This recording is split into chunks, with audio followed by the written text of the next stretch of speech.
Fa innahu may ya'ish minkum. Sesungguhnya siapa yang panjang umurnya di antara kalian nanti, kata Rasulullah kepada sahabatnya, fa sayara ikhtilafan katsira, akan melihat pemikiran, pendapat perselisihan yang begitu banyak. Nyata. Ya, sampai zaman sekarang, apalagi semakin jauh sama Rasulullah SAW, semakin banyak perselisihan itu.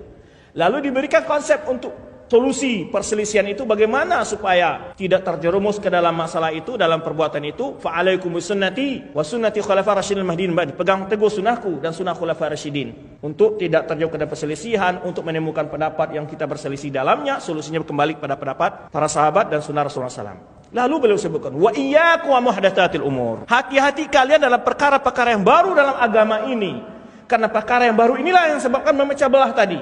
Perpecahan itu ditimbulkan oleh apa? Bid'ah. Maka beliau katakan, wa iyyakum wa muhdatsatil umur. Hati-hati kalian terhadap perkara-perkara yang baru dalam agama ini. Fa inna kulla muhdatsatin bid'ah. Setiap perkara yang baru dalam agama ini adalah bid'ah. Wa kullu bid'atin dhalalah. Setiap bid'ah itu adalah sesat. Dalam riwayat lain, wa kullu dhalalatin finnar. Setiap yang sesat itu tempatnya di neraka.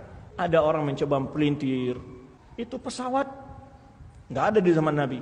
Kan juga begitu ya. Kereta api, macam-macam dibuat contoh oleh dia. Karena dia tidak mengerti apa definisi bid'ah. Membuat suatu ritual atau ajaran dalam agama. Kalau urusan dunia tidak masalah. Karena Rasulullah menyebutkan, antum a'lamu bi umuri dunyakum. Kalian lebih tahu dalam masalah urusan dunia. Mau pakai pesawat, mau apa, kapal, terserah. Itu urusan dunia, tidak bermasalah. Selama juga urusan dunia itu tidak juga terjadi pelanggaran terhadap hukum syar'i. Umpamanya pelanggaran syar'i, kalau umpamanya dianggap, kalau naik haji mau mabrur harus naik pesawat. Nah itu baru. Itu sudah dikait-kaitkan dengan sesuatu, nggak boleh lagi itu. Dianggap orang yang haji nggak naik pesawat nggak mabrur umpamanya. Itu ya bid'ah naik pesawat jadinya, bukan naik pesawatnya bid'ah. Keyakinan yang mengatakan naik pesawat itu haji yang mabrur. Tidak pernah di masa Rasulullah SAW ketika ada sahabat berdagang, pakai bakul, timbangan semacam-macam, ada perkembangan. Masa Rasulullah para sahabat juga di masa Umar bin Khattab itu sudah maju sekali, mulai dari sistem politiknya, dari sistem administrasi negaranya, maju, nggak pernah disalah-salahkan. Padahal Umar adalah sahabat yang paling keras juga terhadap bid'ah. Kemudian perkataan sahabat, ini perkataan yang sangat penting diungkapkan oleh Ibnu Umar radhiyallahu anhu. Dia mengatakan, kullu bid'atin dhalalah wa in ra'ahan nas hasanah. Semua bid'ah itu sesat walaupun ada manusia menganggap baik. Semua bid'ah itu sesat walaupun ada manusia menganggap. Tadi sudah kita katakan, enggak ada itu pelaku bid'ah itu yang ngaku bid'ahnya sesat. Mana ada? Enggak bakal ada sampai hari kiamat pelaku bid'ah mengaku bid'ahnya sesat. Semua ngaku bid'ahnya baik. Bid'ah dosanya lebih besar daripada dosa-dosa besar, itu secara umum. Tapi kalau rincian kalau dalam bahasa Arab jinsid wa ain. Ain itu maksudnya rinciannya. Kalau secara umum, kalau rincian bid'ah itu kan juga ada bid'ah yang mukaffirah. Ini pembagian bid'ah yang akan kita sebutkan nanti. Kalau bid'ah orang-orang umpamanya yang tidak membawa kepada kesyirikan dan kekufuran, itu berbeda lagi tingkatnya.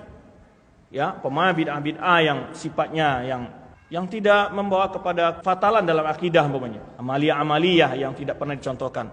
Umpamanya lah kita tunjukkan. Apakah orang zikir jamaah, zikir jama'i itu bid'ah ya?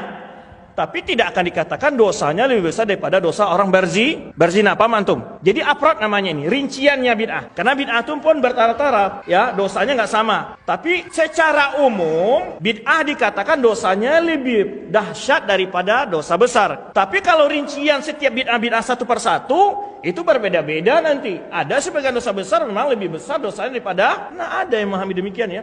Lebih baik bertetangga dengan babi dan kera katanya, dari bertetangga dengan sururiin katanya, kan gitu adalah. Ada ajarannya, sebarang itu kemana-mana oleh mereka. Padahal mereka tidak tahu apa bid'ah yang dimaksud oleh ulama mengatakan demikian. Bukan pelaku bid'ah yang amaliyah yang tidak mengeluarkan dari Islam. Makanya kalau kita ngambil secara umum yang tidak belajar kepada ulama, dia menafsirkan perkataan. Itu yang masuk ulama adalah bid'ah yang jahmiyah, bid'ah yang bid'ahnya fatal. Ya dikatakan daripada bertetangga dengan ahlul bid'ah, lebih baik bertetangga dengan babi dan itu beda lagi. Kenapa bid'ah itu lebih dahsyat? Karena orang yang melakukannya menganggap bid'ah itu tak ketaatan. Sedangkan kalau dosa besar itu apa? Maksiat. Kalau orang melakukan maksiat, dia sedang merasakan sesuatu yang salah atau melakukan yang benar? Salah. Betul enggak? Jadi dia masalah. Tapi kalau orang sedang melakukan bid'ah, dia merasa apa? Benar dia. Timbang efek berikutnya. Kalau antum kritik, itu bahayanya. Kalau orang lakukan maksiat, dinasihatin, dia walaupun tidak berhenti tapi juga nggak ngeyel. Tapi kalau ahlu bid'ah, ngeyel dia. Ini sisi ketiganya ini. Dibuat syubhat, dibuat hujah-hujah, dalil-dalil oleh dia. Makanya itu bid'ah lebih parah daripada maksiat. Itu maksudnya. Karena pelaku maksiat, dia sadar sedang melakukan sebuah dosa. Sedangkan pelaku bid'ah, dia sedang melakukan apa menurut dia? Ibadah. Kalau antum cegah dia anggap melarang orang melakukan ibadah antum itu. Ini anti-Islam ini. Jadi pelakunya itu, sisi kedua adalah pelakunya itu sulit untuk diberi nasihat dan sulit untuk bertobat dari bid'ahnya. Mana mungkin orang merasa benar mau ngaku salah, nggak mungkin. Tapi kalau pelaku maksiat, gimana dia? Setelah menyelesai melakukan itu, dia malah khawatir ya, menyesal, takut datang azab Allah, macam-macam. Dia terus dihantui oleh dosa itu. Tapi kalau orang melakukan bid'ah, candu dia, malam besok apalagi jadwalnya ini ya. Tunggu-tunggu sama dia. Maka oleh sebab itu, Sufyan bin Uyainah mengatakan bid'ah itu lebih disenangi oleh iblis daripada maksiat. Kenapa? Karena bid'ah la yutaubu minha. Karena pelaku bid'ah sulit untuk bertaubat, senantiasa melakukan kesesatan itu. Sedangkan pelaku maksiat sangat mudah bertaubatnya. Ini kelihatan sisinya oleh antum. Kenapa bid'ah itu dianggap lebih dahsyat daripada maksiat? Kata beliau, bid'ah itu menambah agama. Menambah itu lebih besar kesalahan daripada mengurangi. Karena kita beramal itu sesuai kemampuan kita. Sekarang tidak diperintahkan, malah dilakukan. Salah enggak itu?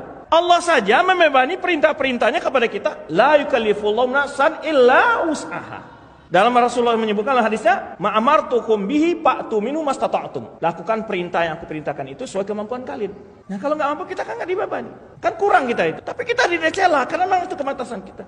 Ini enggak menghabiskan waktu, menghabiskan tenaga, menghabiskan dana untuk sesuatu yang tidak pernah diajarkan oleh Rasulullah SAW. Fatal nggak itu?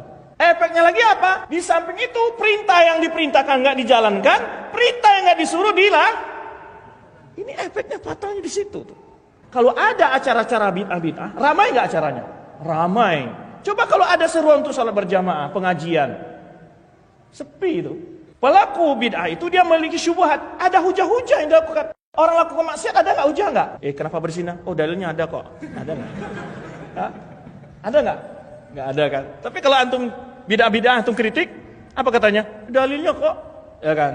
Ini loh, ulama ini bolehkan loh, gitu. Nah, itu keperbedaan ulama. Banyak argumentasinya, banyak sekali argumentasinya. Bahkan nggak ada dalil pun dicari-cari dalilnya. Kadang-kadang dalil berbeda apa yang dimaksud, dia lakukan yang beda. Contoh ini, kita umpamanya peringatkan orang, kalau ziarah kubur itu nggak boleh minta-minta ke kuburan, nggak boleh duduk makan di kuburan, baca Quran macam-macam di kuburan, nggak boleh. Ini anti ziarah kubur ini. Rasulullah SAW menyunahkan ziarah kubur. Dalilnya apa? Rasulullah SAW mengatakan, belum dulu sekalian saya melarang kalian ziarah kubur, sekarang ziarahilah kubur. Ini dalilnya. Antum bisa jawab. Ini kan dalil ziarah kubur, Mas, bukan dalil tentang minta-minta ke kuburan, ngalap berkah di kuburan. Mana dalilnya? Paham antum? Itu syubhatnya di situ. Jadi digunakan dalil, masalah dalil ini persoalan yang beda. Mereka tidak bedakan. Sekaligus menjadikan dalil ini untuk melegalkan bid'ah-bid'ahnya. Paham tuh? Ketika maunya, selawat jangan campur-campur dangdut campur sari gitu ya. Atau jepongan gitu. Kenapa kamu larang orang selawat? Rasulullah SAW memerintahkan kita banyak berselawat. Allah saja perintahkan. Innallaha malaikatahu yusholluna 'alan nabi ya ayyuhalladzina amanu shallu 'alaihi wasallimu taslima. Sungguhnya Allah dan para malaikat bersalawat kepada Nabi. Orang beriman bersalawat kepada Nabi. Ini dalil jelas ayatnya. Kamu ini anti selawat ini. Padahal di sini disuruh selawat, bukan goyang kalau saat selawat kan. Jadi dalil itu beda, mereka legalkan untuk perbuatan ini. Mana hadis memulaikan maulid? Banyak. Ayat Al-Quran ada. Fa amma bi ni'mati rabbika fahaddits. Adapun dengan nikmat Tuhanmu, maka ceritakanlah. Ini kita ini cara bercerita nikmat Allah diutusnya Rasulullah kepada kita katanya. Masalahnya, mengulik bagian bentuk kecintaan kita kepada Rasulullah SAW. Rasulullah SAW mengatakan, ditanya tentang puasa hari Senin adalah di hari Senin aku dilahirkan. Iya, dalilnya benar itu. Tetapi kan bukan memperingati tanggal. Kalau Rasulullah menyuruh kita puasa, bukan mengadakan acara-acara kenduri macam-macam. Apalagi sampai dangdutan. Itulah bentuk-bentuk pencopotan dalil tadi.